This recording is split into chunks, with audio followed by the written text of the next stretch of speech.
গল্পের নাম টাকা। ছোটবেলা থেকে ভেবেও বলে আসতাম পানির অপর নাম জীবন।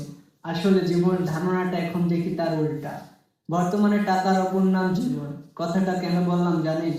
এক গ্লাস পানি খেতে গেলে আমার গল্পের আগে টাকা পরিশোধ করতে হয়, তারপর পানি পান করতে হয়। টাকা ছাড়া আমি যে মানুষ সেটা কেউ মনে করে না।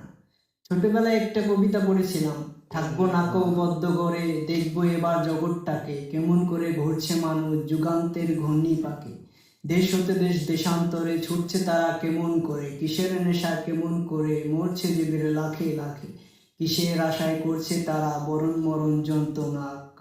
পুরুষ মানুষ সবাই নিজের দেশ থেকে অন্যের দেশে পাড়ি দেয় এই টাকা টাকা করে, পরিবারের জন্য, ছেলে মেয়ে বউয়ের জন্য।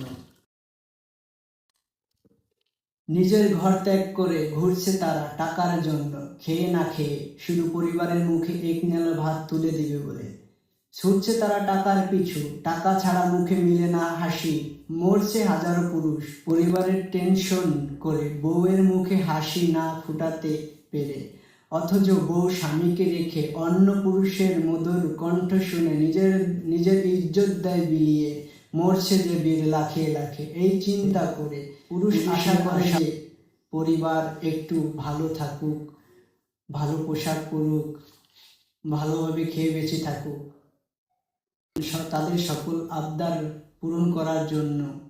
আসলে কি টাকার অপর নাম জীবন, নাকি পানির অপর নাম জীবন?